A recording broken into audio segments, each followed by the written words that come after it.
CYBG reported first half adjusted pre-tax profit of £150 million, but eyes are on the British bank's potential acquisition of Virgin Money, of course. Let's talk about the numbers and the strategy. David Duffy is the CEO of CYBG, and he joins us here for his first interview on the company's results. Very good to see you this morning, David. Morning. Let's talk about these numbers.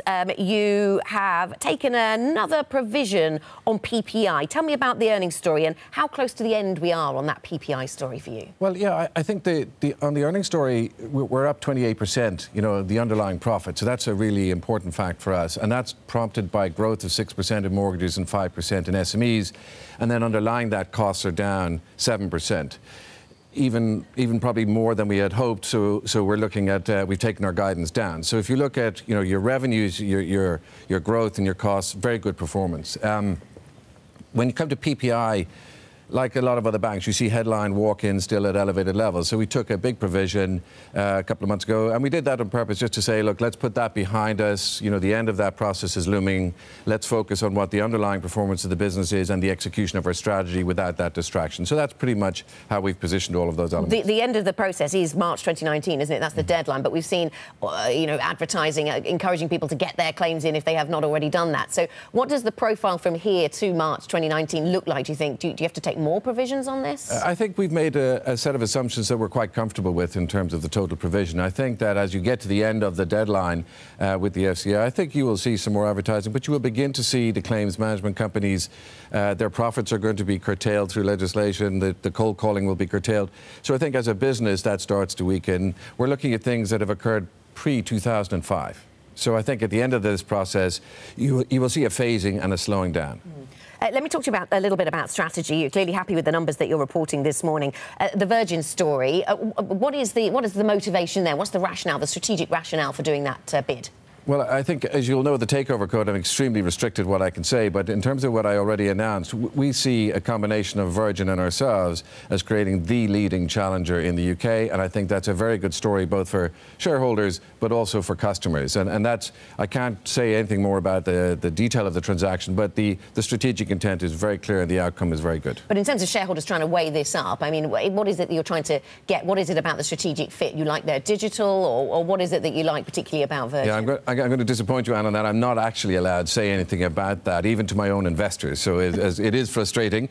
But I think if you just stick with the strategic intent of creating the single largest challenger in this marketplace, that's what the strategy is about. And by June the 4th or thereabouts, as we've announced in our headline paper, we should be able to talk specifics with investors, with you and others. But I'm not able to just for now.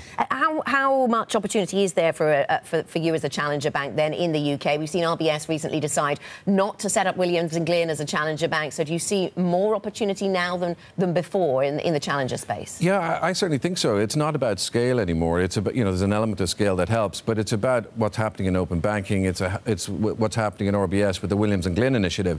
And we're incredibly well positioned as the only challenger with real experience in SME.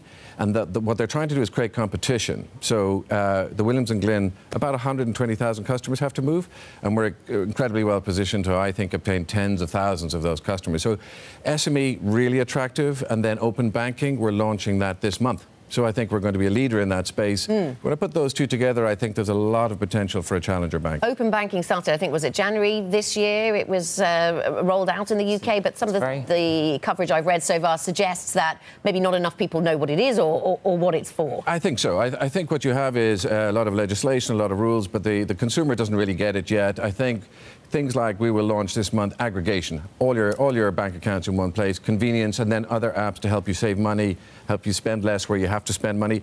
I think it will be slow. The first year or 18 months will be an emerging story of value to the customer, but once it's well understood, I think it will take off. So our decision has to become, we want to become a leader in strategic terms of starting amongst the first of the pack with delivery of that, and then demonstrating that as a challenger bank, we're offering an experience that customers really can't get elsewhere. You said it's not all about scale, and clearly you have to believe that as a challenger bank. Is that the case in the mortgage market, that some of the big incumbents playing quite tough in a cooling mortgage market in the UK? Well, yeah, I think so, but I think you also compete on service, on the product that you have, and I would just refer to our growth levels of 6% in mortgages, and we've been doing that for a number of years. So I think if we can deliver those levels of growth, which are multiples of the market, despite that competition, I think we can sustain that.